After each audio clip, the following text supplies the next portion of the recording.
Lloyd adalah seorang yatim piatu yang diadopsi oleh penyihir peringkat S terkuat dan menjadi seorang petualang. Namun, kelompoknya memecatnya karena dianggap sebagai penyihir pendukung yang tidak berguna.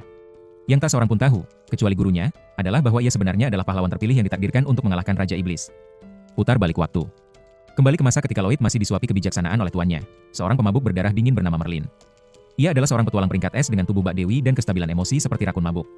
Ia menggendong Lloyd setelah serangan kilat Raja Iblis menghancurkan desanya menjadi abu, mengadopsinya seperti kucing liar dengan potensi penyembuhan. Pelajaran pertamanya, buat api. Atau kelaparan. Maka si boneka kecil itu mencoba. Dan mencoba. Dan mencoba lagi. Hingga akhirnya, dengan secercah kegembiraan kecil di matanya, ia menyalakan bola api kecil. Dengan penuh semangat, ia berlari untuk pamer kepada mentornya yang seksi. Dia memandanginya, mencibir, lalu meniupnya seperti lilin ulang tahun di atas kue berlabel, "Kamu jelek." Lalu memanggangnya hidup-hidup dengan bola api sungguhan. Hanya untuk memolesnya. Tapi Lloyd, dia tersenyum di balik luka bakarnya seperti orang idiot yang mengira rasa sakit berarti pujian. Sihir air. Latihan yang sama. Dia berhasil memunculkan aliran kecil. Merlin merespons dengan memunculkan air terjun Niagara dan menenggelamkannya di dalamnya. Begitulah cara dia mengajar, melalui penghinaan, sarkasme, dan sesekali perendaman yang nyaris membuatnya mati. Dan jangan tanya soal insiden patung es itu. Si brengsek malang itu mencoba membuatnya terkesan dengan patung es elegan dari payudaranya yang indah. Dia membuatnya hidup dan meremukannya dalam pelukan maut yang dingin, mematahkannya setelahnya dengan jentikan jari dan bergumam. Masih terlalu naif. Kurang terampil. Tapi si masokis kecil itu hanya mengangguk seperti anjing penurut. Baik, Tuan. Tolong caci maki lagi. Hari-hari berlalu. Praktik penyembuhan berubah menjadi budidaya buah dengan sihir. Menghidupkan kembali pohon? Mudah saja. Lloyd membaik. Tapi Merlin tak peduli. Kecuali kau bisa menghidupkan kembali orang mati dengan mata tertutup. Suatu malam, bom waktu peminum minuman keras itu menghujani beberapa teks kuno, matanya dihantui trauma. Saat itulah Lloyd tersandung dengan energi Golden Retriever-nya, hanya ingin bertanya apa menu makan malam. Lalu terjadilah. Si tolol itu menyentuh buku itu. Dan langsung mengunggah semuanya ke kepalanya seperti stik USB yang dijejalkan ke batang otaknya. Tubuhnya korsleting. Mata berputar ke belakang. Ia ambruk di lantai, berkedut seperti orang yang terlalu banyak menonton aturan 34. Merlin ketakutan. Ternyata buku itu berisi sihir kuno, seni yang telah hilang berabad-abad lalu. Dan penyihir putih bodoh ini baru saja mengunduhnya tanpa menyadarinya. Malam itu, Merlin menyelinap ke kamarnya seperti ahli nuju mesum. Ia mencium keningnya, bukan karena kasih sayang, melainkan untuk menyegel pengetahuan berbahaya di dalam tengkoraknya. Karena ia pernah kehilangan seseorang. Seorang pahlawan yang terlalu mengandalkan kekuatan. Ia tak akan membiarkan Lloyd menjadi seperti itu. Ia akan mengubahnya menjadi penyihir putih. Hanya pendukung. Tak ada fantasi garis depan. Tak ada kejayaan. Hanya penyembuhan. Hanya tugas latar belakang. Seolah-olah gas lifting dan penenggelaman setiap hari belum cukup, Merlin suatu hari menutup matanya, menyeretnya ke hutan yang penuh monster, memberinya sebilah pisau, dan berkata, "Bertahanlah. Kembalilah seminggu lagi." Lalu ia mencelupkan diri. Tak ada peta. Tak ada ransum. Hanya sihir dan trauma. Saat ia pergi, seekor binatang buas menerkamnya. Lloyd berlari seperti celananya terbakar, memanjat pohon agar tak menjadi santapan. Sihir pendukungnya bahkan tak mampu menggores monster. Jadi ia melakukan apa yang akan dilakukan penyihir putih yang menghargai dirinya sendiri, ia berlari. Dia menggunakan sihir untuk menemukan buah yang bisa dimakan. Untuk berlari lebih cepat. Untuk mendeteksi musuh. Dia berinovasi untuk bertahan hidup seperti Bergeri LLS dengan tongkat penyembuh. Bahkan ketika monster laba-laba mencoba menjebaknya untuk berkencan di Tinder, Lloyd nyaris lolos dengan meningkatkan kemampuannya seperti karakter anime pecandu kecepatan. Dan akhirnya, setelah seminggu berlari, kelaparan, dan mungkin menangis sampai tertidur, dia sampai di rumah. Lalu ambruk di depan pintu seperti pemabuk yang mabuk. Waktu berlalu. Lloyd menjadi remaja dengan lebih banyak hormon daripada akal sehat. Suatu hari, dia menemukan sebuah majalah kota. Jenis yang berisi gedung-gedung warna-warni, gadis-gadis cantik, dan petualangan yang tidak melibatkan ditenggelamkan oleh wali berdada besar setiap pagi. Bentaknya. Suatu malam, dia berkemas, meninggalkan pesan, dan pergi. Ketika Merlin bangun dan mendapati kamarnya kosong, yang bisa dia lakukan hanyalah mendesah dan berpikir, "Oh, bagus. Putraku yang sedang hormonal baru saja memasuki fase gelisahnya." Sementara itu, Lloyd berada di kota, ngiler melihat makanan, menghabiskan tabungannya untuk membeli daging jalanan, dan mengagumi poster-poster acak. Ia bangkrut. Tunawisma. Tapi masih tersenyum seperti anak anjing bodoh. Saat itulah takdir menamparnya dengan poster perekrutan petualang, secara harfiah. Ia memutuskan untuk bergabung dengan sebuah party. Misi pertama adalah Cyclops. Makhluk raksasa, jelek, dan bermata satu. Pemimpin party, Allen, adalah DPS jagoan. Semua orang ada untuk membuatnya terlihat keren. Di tengah panasnya pertempuran, Lloyd, menjadi penurut dia memang tukang obat, memberi buff pada semua orang dengan sihir pendukung. Tak seorang pun menyadarinya. Karena penyihir putih tak dihargai. Pemanah itu mengenai mata Cyclops. Tank itu menangkis. Penyihir itu merapal mantra pengikat. Lalu Allen, si tukang daging yang suka mencuri perhatian, membelah Cyclops menjadi dua dan mengklaim semua kejayaan. Kerumunan bersorak. Para penyair bernyanyi. Allen mendapat minuman, emas, wanita. Lloyd, dia mendapat uang receh. Dia bahkan tidak membantah. Hanya tersenyum, membungkuk, dan mencoba mundur dari perayaan. Ketika Allen menawarinya minuman, Lloyd menolak. Dan begitu saja, dia kembali menjadi tak berguna lagi. Kelompok itu tidak peduli. Dia hanyalah pengisi waktu. Pengisi kuota. Penyihir putih manapun bisa. Di balik bayangan, informan Merlin membuntuti Lloyd, memberinya kabar terbaru. Dia bilang dia tidak khawatir. Selama dia tidak sombong, dia akan baik-baik saja. Namun ketika topik masa lalunya muncul, Merlin tersentak. Dahulu kala, pahlawannya gugur menggunakan sihir kuno untuk menghidupkan kembali seluruh kota. Ia bersumpah untuk tidak membiarkan kesalahan itu terulang. Lloyd seharusnya tidak menjadi sang terpilih berikutnya. Seharusnya ia aman. Ketenaran Allen terus meningkat, tetapi misinya semakin sulit. Tak lama kemudian, mereka dikirim untuk menghabisi golem di dekat perbatasan. Lloyd mendeteksi lokasi itu dengan sihir. Mereka memasuki gua. Golem-golem itu tangguh, tetapi masalah sebenarnya adalah seorang pemanggil yang mengendalikan mereka menggunakan batu ajaib. Lloyd memerintahkan pemanah untuk menembak pemanggil. Satu tembakan beruntung. Musuh pun tumbang. Lalu ia memerintahkan penyihir untuk memindahkan tongkatnya. Selesai. Masalah terpecahkan? Tidak. Allen marah karena bukan dia yang memberi perintah. Bahkan setelah Lloyd memperingatkannya bahwa golem akan mengamuk jika tak terkendali, Allen tetap menyerang seperti gorila otak mati dengan pedang. Lloyd harus menyelamatkan pantatnya yang bodoh, lagi. Dan kemudian, akhirnya, setelah debu mereda, Allen berbalik dan berkata, "Lloyd, kau keluar." Begitu saja. Tidak, terima kasih. Tidak ada, kau menyelamatkanku. Hanya, kau tidak berguna. Lloyd menerimanya seperti anak anjing yang ditendang. Ia mengembara tanpa tujuan, mencoba mencari kelompok baru. Tidak ada yang menginginkannya. Ia hanyalah seorang penyihir putih. Seorang yang putus sekolah dan gagal. Lalu, keselamatan. Seorang gadis berambut merah muda sangat menginginkan seorang penyihir putih. Resepsionis mengatakan kemungkinannya kecil. Tapi kemudian menunjuk Lloyd. Gadis itu melirik kekacauan pengangguran ini, dan tanpa ragu, mencengkeram tangannya. Dan begitu saja, babak selanjutnya dari kehidupannya yang menyedihkan, disalahpahami, dan tak dihargai dimulai. Sementara itu, di bagian lain kota, para petualang sejati mulai mengotori tangan mereka. Yui berambut merah muda dan gerombolannya yang jagoannya serang telah memojokkan seorang bos bandit. Tepat saat mereka bersiap untuk menghabisinya, penjahat berminyak itu mengeluarkan jurus rahasianya seperti penjahat hentai di menit-menit terakhir, dan memanggil golem batu raksasa. Batu besar berjalan ini kebal terhadap mantra dasar dan menertawakan anak panah seperti gigitan nyamuk. Tentu saja, Yui, yang terlatih dalam pertempuran, tergila-gila pada pedang, dan bertubuh besar, menyerang untuk menanganinya sendiri. Pedangnya mendarat dengan gemuruh, dan meninggalkan goresan. Satu goresan. Sial. Goresan. Dia melakukan salto ke belakang seperti penari telanjang parkour dan berteriak meminta buff. Namun penyihir putih mereka, Kurum, terjebak dalam linglung depresif, butuh waktu lama untuk bereaksi. Dia akhirnya berhasil mengucapkan mantra sebelum golem itu menginjak mereka semua. Nyaris. Mereka menang. Tapi itu adalah kemenangan yang hampa. Kurum pun hancur setelahnya, meminta maaf karena melamun di tengah pertempuran. Tapi Yui tahu. Gadis itu bukan hanya lelah, ia sedang sekarat di dalam. Adik perempuannya, Sylvie, sedang sakit, dan Kurum telah membagi waktu antara merawat dan berpetualang seperti biarawati masokis. Maka Kurum membuat pilihan, ia keluar dari tim, efektif sejak saat itu juga. Tim itu kini tanpa dukungan, dan benar-benar kacau. 3 hari berlalu. Masih belum ada pengganti. Tidak ada penyihir pendukung. Tidak ada harapan. Tim itu membutuhkan seseorang, siapapun, untuk mengisi kekosongan dukungan yang ditinggalkan Kurum. Pekerjaan itu berperingkat A, terlalu berbahaya untuk dicoba tanpa persiapan. Tetapi bahkan pekerja lepas pun menolak. Dan kemudian keselamatan datang. Bukan keselamatan yang ilahi, hanya keselamatan yang biasa-biasa saja dan sedikit depresi. Lloyd. Ia berdiri mematung seperti tikus pengangguran, ketika Yui melihatnya dan menangkapnya seperti kupon minuman gratis. Tanpa penjelasan, Yui menyeretnya kembali ke markasnya seperti kucing liar berkutu. Yui membanting pintu dan mendorong Lloyd masuk ruangan, dengan bangga memamerkan sisa makanan yang basah kuyup seolah-olah ia menemukan berlian di selokan. Timnya menatapnya. Yui menatap mereka. Rasanya canggung. Ia memperkenalkan timnya, Daka si dinding daging, Cross si pemanah yang memutar bola mata, Silica si penyihir yang tak kenal basa-basi, dan dirinya sendiri, Yui, putri kekacauan yang penuh luka pertempuran. Lalu ia kembali menatap Lloyd. Namamu lagi? Ya. Ia menyeretnya melintasi kota dan bahkan tak repot-repot bertanya siapa dia. Yui menyebutkan namanya. Mereka mengangguk. Lalu mereka menolaknya. Dakas dan Cross tidak yakin. Yui bertindak berdasarkan keputusasaan, bukan logika. Kurum tak bisa digantikan oleh penyihir putih murung bermantel bekas toko barang bekas. Mereka menyarankan untuk membatalkan misi. Tapi Yui menolak. Ini permintaan tingkat A. Hanya tim papan atas yang bisa menerimanya. Dengan semua parti peringkat S dan A lainnya sedang berada di luar kota, merekalah satu-satunya harapan. Mata Lloyd terbelalak. Ia berdiri di depan parti peringkat S sungguhan. Legenda yang kau baca sambil duduk di pispot. Tetap saja, ia merasa tak layak. Tapi kemudian, Yui percaya padanya. Ia menuntut agar ia setidaknya mencoba. Mereka memutuskan untuk mengujinya. Satu mantra penguat, dirapalkan ke seluruh tim secara bersamaan. Bahkan penyihir putih veteran pun tak mampu melakukannya. Lloyd bertanya apakah mereka serius.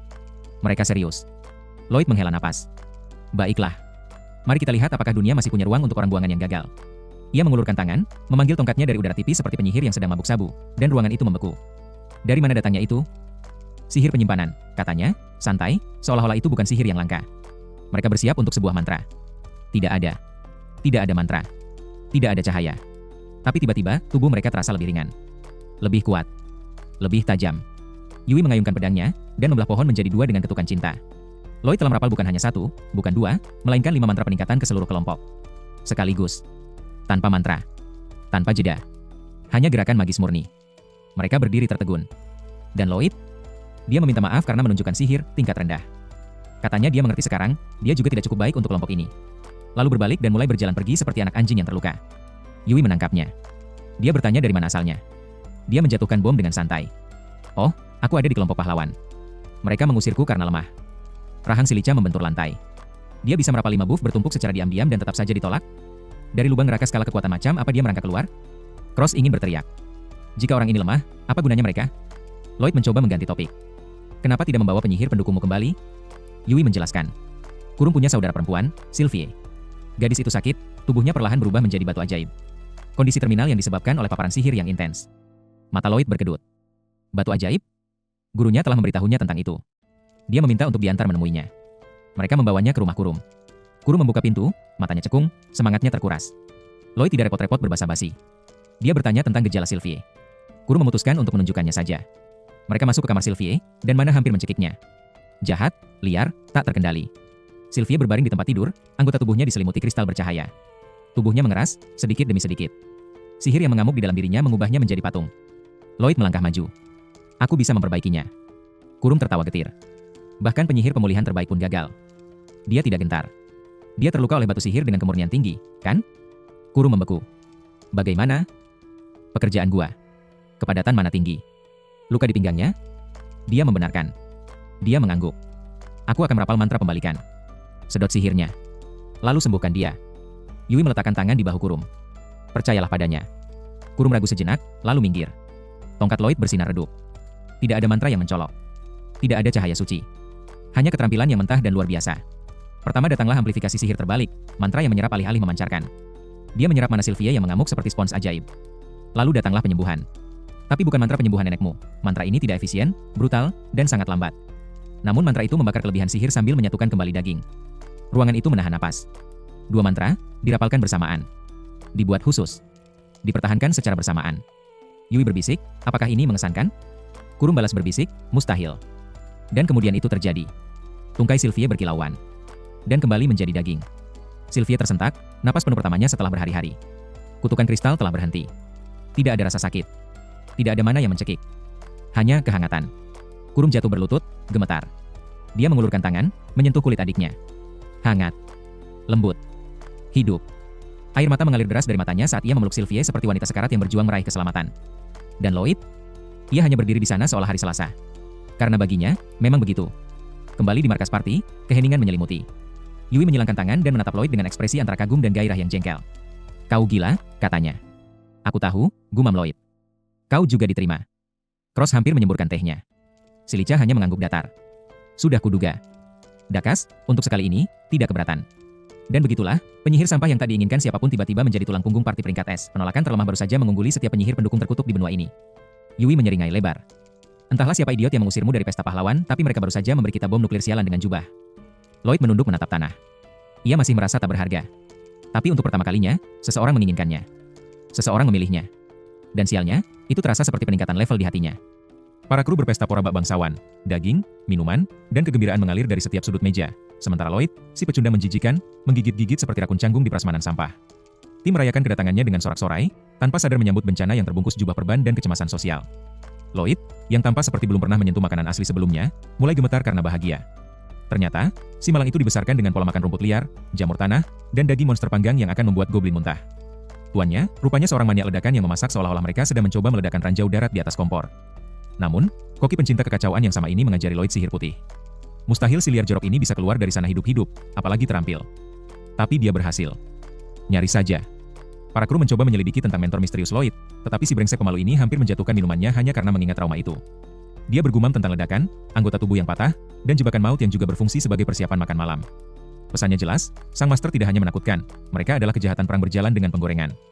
Meski begitu, Lloyd, dengan suara gemetar, mengakui bahwa mereka memiliki sisi baik. Ya. Mungkin tipi yang tersenyum sambil melemparkanmu ke dalam lubang lava untuk latihan. Setelah semua orang makan sampai kenyang, tibalah waktunya untuk rapat strategi, yang pada dasarnya berarti orang buta memimpin orang buta sementara yang paling bodoh menggambar di atas serbet. Entah bagaimana, meskipun menjadi berjalan, Lloyd ikut serta dalam sesi perencanaan monster berisiko tinggi mereka. Pekerjaannya? Sebuah peternakan diserbu oleh campuran monster aneh yang seharusnya tidak bekerja sama. Prasmanan monster. Gerombolan hentai yang diberi steroid. Para kru melontarkan strategi seperti pancing mereka, ledakan mereka, dan jangan mati. Bagian Lloyd? Sembuhkan sesuatu. Tetap hidup. Tampil cantik jika memungkinkan, mustahil, tapi kita boleh bermimpi. Semua orang punya peran ofensif yang mencolok, dan sementara itu Lloyd duduk di sana seperti NPC latar belakang tanpa jalur kritis. Tapi dia tidak mengeluh. Malahan, dia mengangguk, bertekad untuk menjadi bagal pengangkut barang terbaik yang pernah dilihat tim petualang setengah fungsional ini. Sementara para kru terkikik dan memamerkan pekerjaan mereka, Lloyd diam-diam berkubang dalam genangan kebencian dirinya yang biasa. Ditendang oleh kelompok pahlawan. Ditolak seperti wortel berjamur. Lemah, mudah tergantikan, tidak diinginkan. Tapi orang-orang aneh baru ini, mereka sepertinya menyukainya. Mereka mengatakan kepadanya, tanpa sedikit pun sarkasme, mereka lebih suka pantat penyihir putihnya yang sederhana daripada badut kekar dengan kompleks pahlawan. Apakah itu kasihan? Alkohol? Penyakit mental yang sama? Mungkin ketiganya. Setelah makan malam, semua orang berjalan menuju penginapan, kecuali Lloyd, yang melesat pergi seperti kentut basah tertiup angin. Ternyata si malang itu bahkan tidak mampu membeli atap. Pria itu bangkrut, tunawisma, dan masih berusaha berpura-pura semuanya normal. Rekan satu timnya? Tidak terima. Salah satu dari mereka menyodorkan uang tunai ke tangannya dan menyuruhnya diam dan tidur seperti orang normal. Tentu saja, Lloyd panik seperti ada yang memberinya granat hidup, tetapi ia merasa bersalah karena menerima uang itu karena kebaikan hati dan tekanan teman-temannya. Pria itu tampak seperti akan menangis. Yang lain hanya tersenyum dan menyuruhnya untuk menyelesaikannya dalam misi. Perpeloncoan petualang yang bagus. Tidur sekarang, sembuh nanti. Keesokan paginya, semua orang datang dengan segar dan siap, kecuali mereka bahkan tidak membawa tas. Mengapa? Karena alasan menyedihkan untuk seorang penyihir putih ini diam-diam adalah dewa penyimpanan. Rupanya, Lloyd telah mengangkut perlengkapan semua orang ke dalam ruang penyimpanan sihir, seperti uhal manusia dengan kekuatan penyembuhan. Tanpa keluhan. Tanpa pamer. Hanya perbudakan diam-diam. Tim akhirnya mulai menyadari, pecundang ini mungkin sebenarnya berguna. Ketika gadis pemanah itu memintanya untuk mengajarinya trik tersebut, Lloyd setuju dengan tersipu malu, sama sekali tidak menyadari bahwa sihir penyimpanannya yang sederhana baru saja memberinya SIM gratis seumur hidup. Saat mereka mendaki celah gunung yang curam menuju pertanian klien mereka, ketegangan mulai meningkat. Para iblis mungkin diam akhir-akhir ini, tetapi suasananya sedang tidak menyenangkan. Untuk menenangkan diri, kelompok itu memulai permainan teka-teki yang menguras otak yang lebih membutuhkan kebodohan daripada logika. Pertanyaan seperti, apa yang kamu lakukan dengan tes setelah melakukan kesalahan, berhamburan seperti sampah panas, dan Lloyd? Dia tidak tahu apa yang sedang terjadi. Ternyata lelucon itu adalah mengatakan sesuatu yang salah dengan sengaja. Sebuah konsep yang asing bagi Lloyd, yang ide leluconnya mungkin adalah bertahan hidup dari sesi pelatihan dengan tuannya. Dia mencobanya. Membuat alasan yang payah.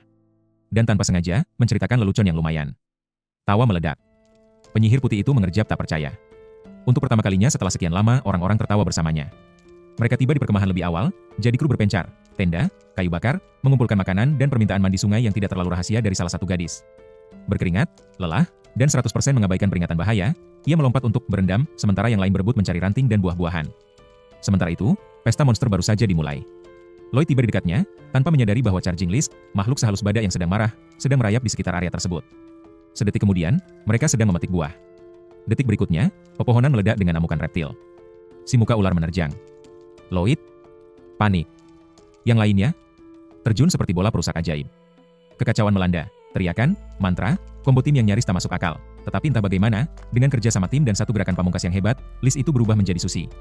Tarian kemenangan? Cek. Sihir penyimpanan? Aktif. Tapi itu belum berakhir. Anggota tim lain terpisah, dan dia hampir pingsan saat mencoba mempelajari trik sulap Lloyd. Kembali di perkemahan, gadis-gadis itu memohon Lloyd untuk mengajari mereka sihir penyimpanan. Dia mencoba. Dia gagal. Keras. Ternyata, metode, fokus saja, Lloyd sama efektifnya dengan berteriak pada batu. Tapi alih-alih menyerah, mereka justru bangkit. Menyebutnya, penyimpanan, menangis pelan, dan entah bagaimana salah satu dari mereka berhasil. Yang satunya, setengah berhasil. Itu bodoh. Itu menggemaskan. Dan itu hampir membuat Lloyd tersipu malu saat mereka berterima kasih padanya karena telah mencoba. Guys sama sekali tidak tahan dipuji. Malam itu, Lloyd mendapati dirinya mengobrol serius dengan Yui, pemimpin kelompok mereka yang cerewet tapi diam-diam terluka. Yui mulai terbuka. Menceritakan tentang desanya. Masa kecilnya. Serangan monster yang membuatnya menjadi satu-satunya yang selamat. Dia tidak peduli dengan pekerjaan itu karena bayarannya. Dia peduli karena pertanyaan itu mengingatkannya pada apa yang telah hilang darinya. Dan Lloyd? Dia hanya mendengarkan. Tidak mencoba menghiburnya dengan kalimat-kalimat murahan atau tatapan kasihan. Hanya mengangguk, dan menawarkan diri untuk membangunkan yang lain agar mereka bisa bergerak. Sial. Sebagai penyihir putih tak berguna, ia mulai merasa kurang, tak berguna. Tiba-tiba, keadaan menjadi kacau. Migrasi Baulark, monster-monster besar berkepala seperti pendobrak, sedang menuju pertanian. Para kru langsung beraksi. Lloyd berteriak, "Storage," seolah nyawanya bergantung padanya. Karena memang begitu. Tim menjalankan strategi menit-menit terakhir, pengalih perhatian, jebakan, serangan combo. Bahkan Lloyd, yang disebut lemah, maju untuk meneriakkan perintah di tengah pertempuran, dan yang lain mendengarkan. Untuk sekali ini, ia bukan beban mati. Ia memimpin. Mereka berhasil. Monster-monster itu dihentikan. Pertanian terselamatkan. Lloyd meminta maaf karena mengambil alih. Tetapi tim menghentikannya dengan keras. Mereka memuji kepemimpinannya, sihirnya, dan taktiknya yang cerdas. Mereka bahkan bilang akan mengandalkannya mulai sekarang. Lloyd hampir pingsan karena terkejut. Untuk seseorang yang bahkan tak mampu membeli tempat tidur penginapan sehari yang lalu dipanggil pemimpin, terasa seperti mimpi buruk. Tapi dia menerimanya. Kurang lebih. Dengan barang-barang mereka yang kembali tertata rapi di dimensi pribadi Lloyd, tim pun berangkat. Yui berlari cepat seperti tupai iblis, sementara Lloyd tertinggal di belakang seperti kakek yang kebingungan. Dia menggodanya. Menyebutnya lamban. Melempar hinaan seperti permen. Tapi ada kehangatan di balik kata-katanya.